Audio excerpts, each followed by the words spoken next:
有人说，人生就像一场投资，我们总在做选择，投入时间、金钱、感情。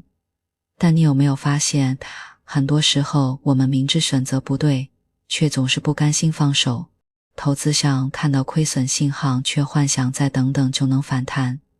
生活里一份工作让自己消耗殆尽，让人痛苦万分。可因为已经投入太多，我们硬着头皮继续扛。其实我们怕的不是亏损本身，而是那句我错了带来的挫败感。我们追逐的也不是盈利，而是一种我能掌控一切的错觉。今天我们来聊聊一本特别的书，止损你如何赚更多，而是教你如何不亏。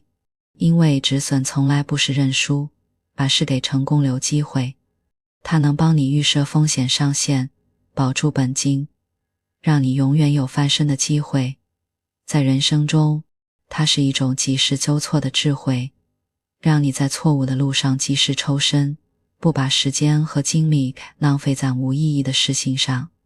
那么一个纵横期货交易界25年的大咖，一个曾是摩根士丹利副总裁的聪明人，为什么会从巅峰跌入谷底？短短75天赔光所有，他身上到底藏着什么？我们都可能犯的致命错误。我们跟着这位作者吉姆·保罗的故事，看看成功是如何悄悄埋下失败的种子。吉姆对金钱的执念，他出生在普通家庭，小时候看到乡村俱乐部里那些开着凯迪拉克的有钱人，身边是漂亮的太太，那种生活冲击让他小小年纪就认定赚钱才是最重要的。让他认知彻底改变的是球童休息区的老鹅。吉姆背着沉重的高尔夫球袋，好4小时才赚$2，而老鹅只是对着墙壁掷5分钱硬币赌输赢，一天赚的比他还多。这让他心里埋下了一个危险的错觉，苦干实干不如靠运气和技巧，做什么不重要。父母的态度更是火上浇油，妈妈为了让他赚钱，硬是逼他退出了热爱的少年棒球队，只因为打球不能赚钱，当球童才行。从9岁到17岁，吉姆打遍各种零工，高中学费都是自己撑的。这种钱要靠自己拼的经历，让他养成了敢闯敢干的性格，但也埋下了极度渴望证明自己能赚钱的心理隐患。他太想摆脱底层，太想成为被人仰望的人。更糟糕的是，他从小就学会了钻规则的空子，高中翘课打工却能保持及格成绩，靠的是制作必须做的事。老鹅用作弊坑了他钱后，怕没有退出，反而学会了同样的作弊技巧，反败为胜。这些打破规则也能成功的经历，为他后来在交易场上无视风险、违反止损规则埋下了伏笔。成年后的吉姆仿佛一路开了好运外挂，每一次成功都在悄悄放大他的自负，把他一步步推进自己编织的陷阱。大师的实打实的规则破坏者。大一英文课是筛选学生的大难关，他拼命啃书拿到笔顺利过关。加入兄弟会时不懂规矩，却直接打电话要会章。他甚至靠隐瞒自己会玩金罗美的事实，和学长赌了17小时，赢了$612，这在当时够缴7个学期的学费。更离谱的是，他翘课熬夜喝酒，身边同学都被退学，他却能靠临时抱佛脚拿到经济学。能前不按常理出牌还能赢的经历，让他坚信自己与众不同，是的天选之子。天州生涯更是把他的自负推向了顶点。他凭着会说话、懂规矩的本事，从少尉一路连升5级，23岁就当上旅部作战官，负责驻韩美军的核武储存。这的本该由中校担任的职务，让他更加迷信自己无所不能。他把军队的成功归结为自己厉害，却忘了当时是因为大家都被派去越南、韩国才出现人才空缺，这不过是运气使然。进入交易场后，他刚入行就碰到经纪人助理离职的空缺，顺利进入期货行业。尼克松废除金本位后，他靠木材交易赚得盆满钵满。5人团队里业绩居然超过公司112人的证券组。33岁搬到芝加哥，6个月就当选商品交易所董事，还进入执委会。顺境中的他早已把运气当成能力，把市场红利当成自己的本事。他穿着600美元的3件式西装进出交易大厅，给自己取代号幸运会一直眷顾自己，花8000到1万美元购置新装。办公室里的沙发、音响都是顶级配置，一张桃花心木桌子就花了大价钱。看态势违反公司政策，帮客户代客操盘。虽然最后出了问题被解雇，他却依然没意识到自己的风险。他觉得只是运气不好，而不是自己的行为有问题。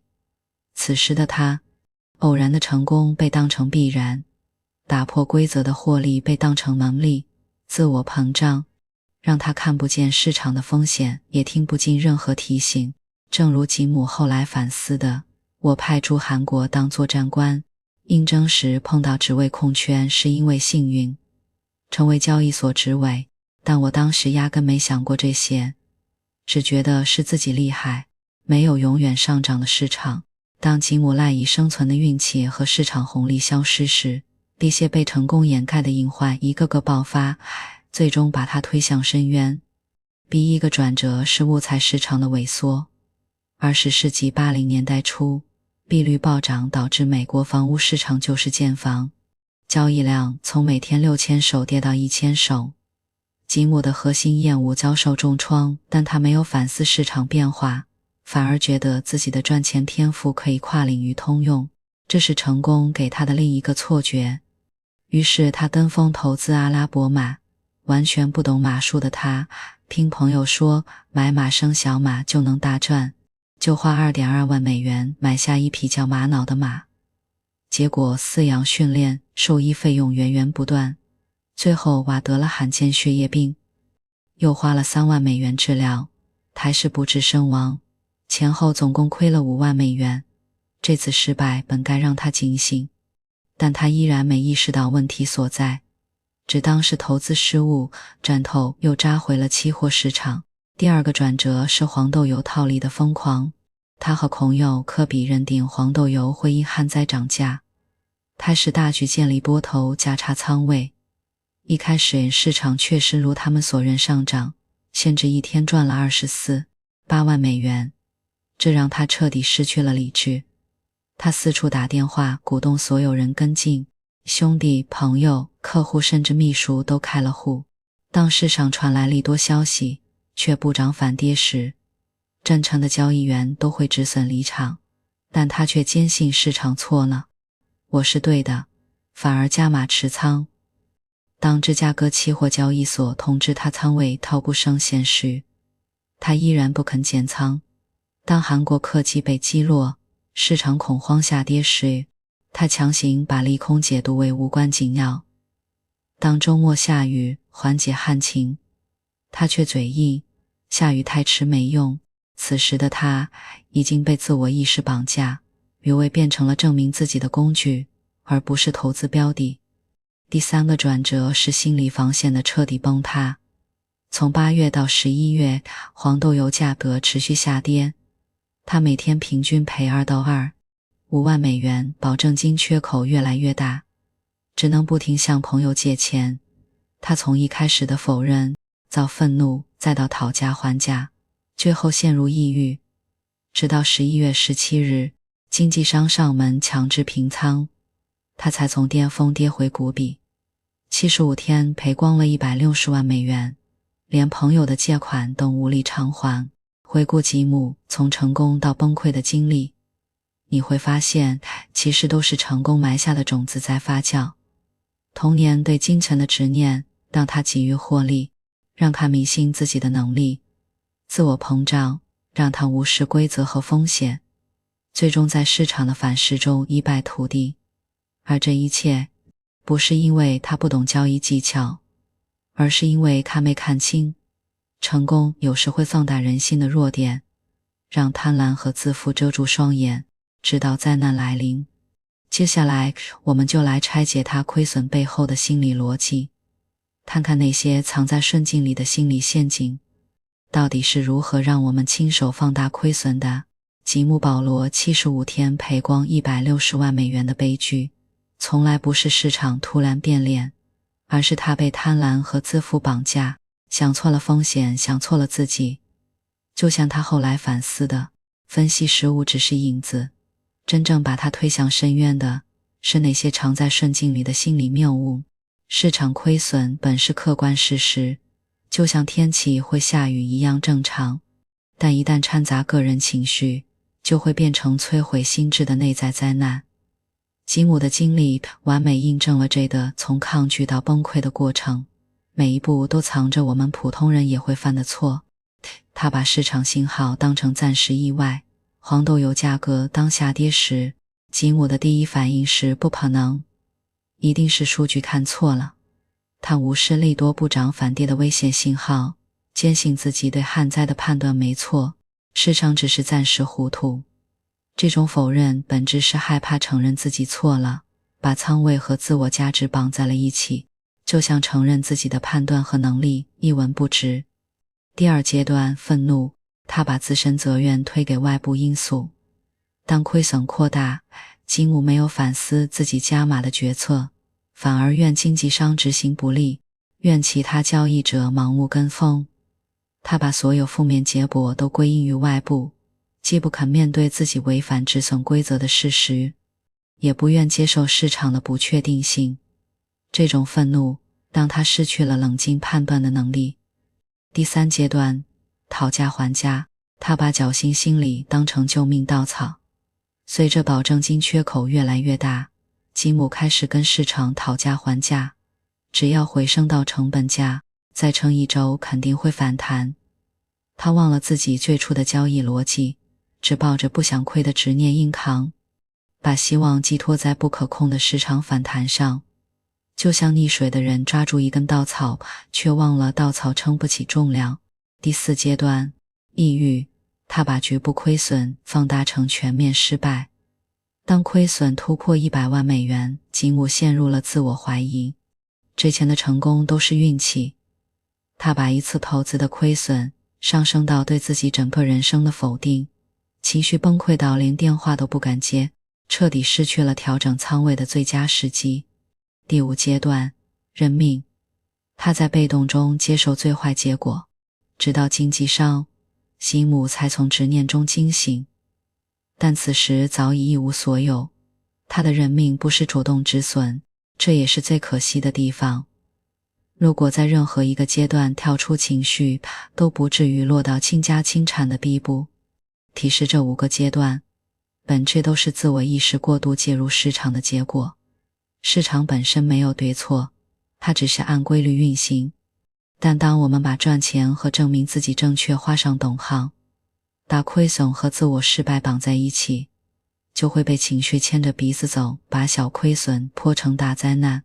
吉姆一直以为自己亏损是因为市场变脸太快，但复盘后才发现，他面对的风险分2种。第一种风险叫固有风险，这是所有交易者都要面对的必然风险，比如天气变化影响黄豆产量，政策调整打跌市场供需，国际事件引发恐慌性抛售。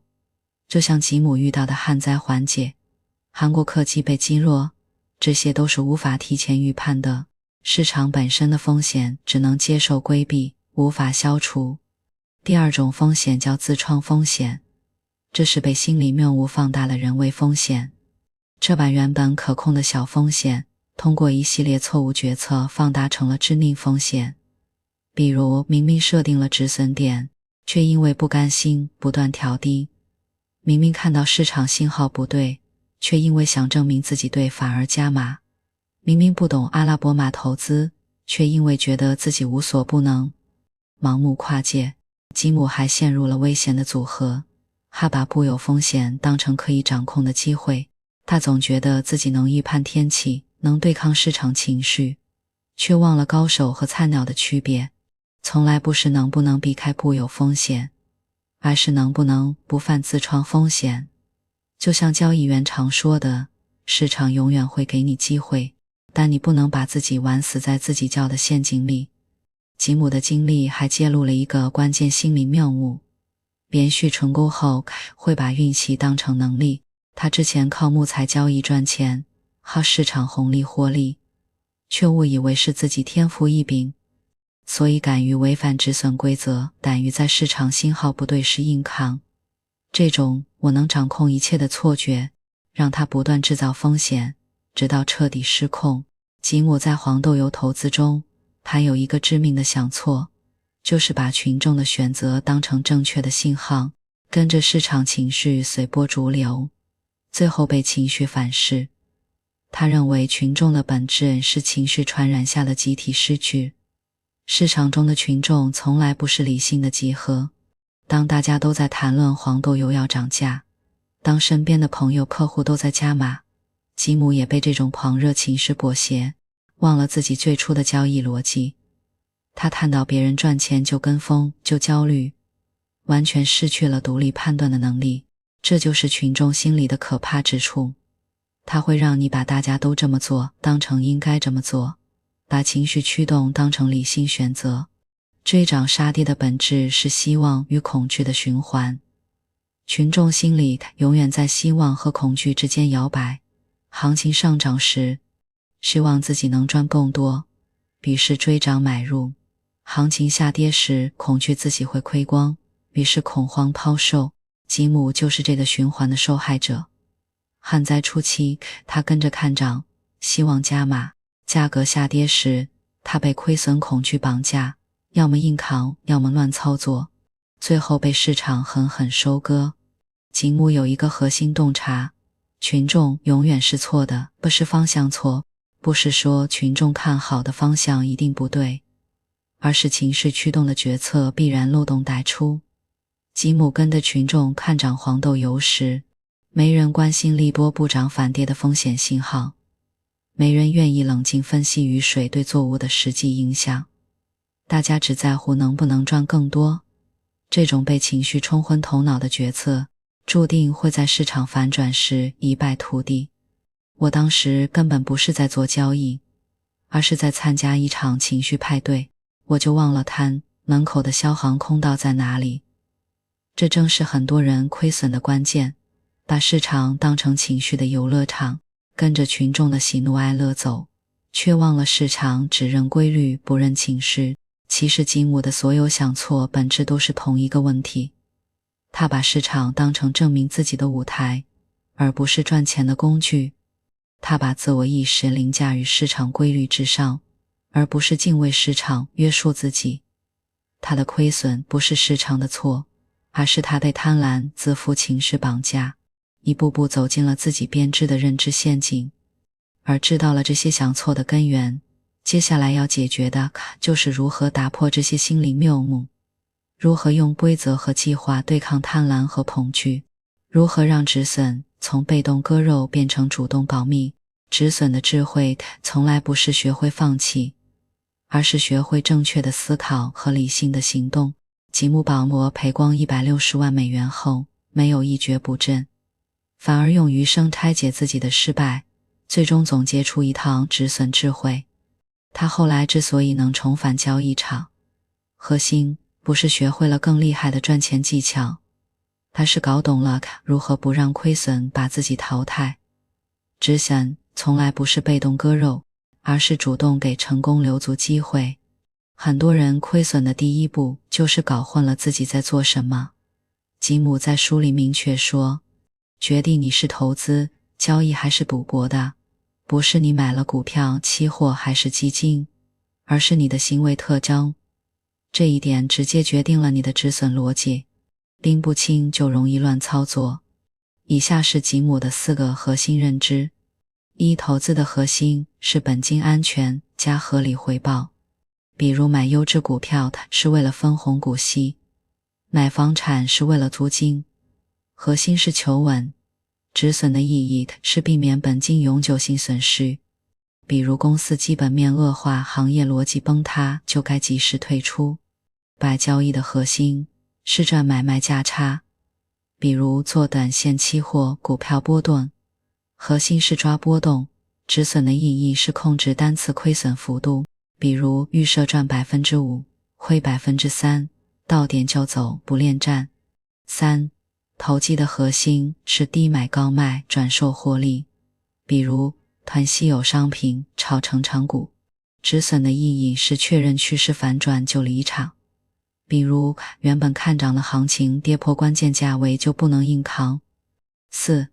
赌博的核心是靠运气定输赢，比如不管基本面不看趋势，只凭感觉买，或者追涨杀跌情绪化操作，哪怕买的是股票，本质也是赌博。这种行为根本没有止损意识，迟早亏光。吉姆的悲剧就是从交易滑向赌博的过程。他原本做木材交易有明确逻辑，但后来做黄豆油套利时，忘了赚钱的初衷，变成证明自己正确，哪怕市场信号不对，还不断加码，这就是典型的赌博行为。所以，止损的第一步是先给自己的行为定性，你到底是来赚钱的，他是来赌运气争对错的，想清楚了，止损的边界才会清晰。吉姆最惨痛的教训就是进场后再定止损等于没止损。他做黄豆油套利时，一开始也设了止损点，但行情下跌时，他总觉得再等等就反弹，不断调低止损位，最后从跑空亏损变成倾家荡产。后来他才明白，止损必须是进场前的预设动作，核心逻辑有3点。一、止损是风险上限，不是预测市场，进场前先想清楚，我最多能接受亏多少，比如用本金的 5% 作为止损线，到点就走，不管市场接下来会不会反弹。吉姆后来做交易会提前写下最多亏多少美元，写进交易计划里，严格执行，再也不被不甘心左右。而进场后，你的判断已经失真，一旦你持有仓位，就会陷入屁股决定脑袋的误区，涨了就贪心，跌了就侥幸，很难客观判断。吉姆说，进场前你是上帝视角，进场后你是情绪奴隶，所以止损必须在上帝视角时定好，不给情绪留机会。3. 止损不是认输，是保资格。交易和投资不是幸存者游戏，本金就是你的入场券。吉姆赔光后才明白，一次大亏10年白干。止损的本质是放弃一次错误的机会，保住本金去抓下一个正确的机会。就像打猎时遇到猛兽先撤退，不是懦弱。比如你想买一只股票，先别想能赚多少，先想如果我错了，假设你有10万元本金，最多能接受亏1万元，那当股票跌 10% 时，不管有多少理由，都必须卖出。这个规则看似简单，但吉姆说，因为他们把止损当成承认自己错了，却忘了活着比争对错更重要。吉姆发现，那些能长久盈利的交易者，不是没有贪婪和恐惧，而是用计划把情绪关起来。计划的核心是提前写好所有决策，不让临场情绪干扰。具体要包含3件事，缺一不可。第一件事，你为什么买？是看好行业趋势、公司业绩，还是技术面突破？必须写下来。吉姆后来做交易会在计划里写买入理由，比如黄豆供需缺口扩大，旱灾影响产量。如果后来这个理由消失了，不管行情如何都会止损离场。第二件事，写死止损点，不能模糊地说亏多了就卖，必须是具体的数字或价位，比如止损位股价跌破20元，止损金额最多亏8000元，而且要写清楚，触发止损后必可平仓。吉姆以前就是因为止损点模糊才会不断妥协，后来他用机械执行的方式，到点就挂单卖出，不看盘，不纠结。第3件事，预设止盈点，止盈和止损同样重要，它能帮你克服贪婪。止盈比例赚 15% 就卖，到达目标后，不管市场还能不能涨，吉姆说，市场永远不缺机会，但缺保住利润的定力。很多人赚了钱又吐回去，就是因为没有止盈计划被贪婪拖垮。计划的本质是用理性对抗人性弱点。吉姆后来把交易计划写在卡片上，进场前读一遍，进场后严格执行，哪怕市场波动让他坐立不安。他说，计划就像火车轨道，看似限制了方向，实则避免了你翻车。吉姆在书里最深刻的一句话是，亏损是交易的一部分，就像下雨是天气的一部分。很多人之所以做不好止损，就是因为把亏损当成失败，却忘了哪怕是最厉害的交易者，胜率也很难超过 60%。 他们的成功不是从不亏损，而是小亏小赚，大赚不亏。首先要接受亏损的必然性。吉姆后来做交易，会预设每10笔交易里有4笔会亏损，所以他从不会因为一次亏损而怀疑自己，更不会为了扳本而情绪化加码。他说，你不能让一次亏损变成2次，更不能让它变成毁灭性的亏损。其次，亏损不是对个人的否定，很多人把仓位和自我价值绑在一起，觉得止损就是承认自己笨。吉姆当年也是如此，后来他才明白，市场的涨跌和你聪不聪明无关，亏损是市场给你上课，而不是市场否定你。止损就是下课铃响了，该离场了。吉姆说，止损的终极意义是保住本金，等待复利。他赔光后东山再起，套的就是严格止损加复利效应。他每次交易只承担小比例亏损，一旦抓住一次大行情，就能覆盖之前的多次小亏损，慢慢滚雪球。他说，交易就像种田，止损是给田地除草，看似打掉了苗，实则保住了整片田的收成。吉姆的经历完美印证了这一点。他第一次创业赚的钱套的是运气和市场红利，但第二次成功套的是接受亏损，坚守止损。那些真正能在市场里长久存活的人，赚钱靠机会和技巧，保命靠止损和理性。而只有保住命，才能等到机会。这些止损的智慧从来不只适用于投资和交易。当我能把视角从交易场拉到整个人生，你会发现错误的工作、消耗的关系、无效的投入，其实都需要止损思维。及时抽身，不是放弃，而是为了把时间和精力留给真正有价值的事。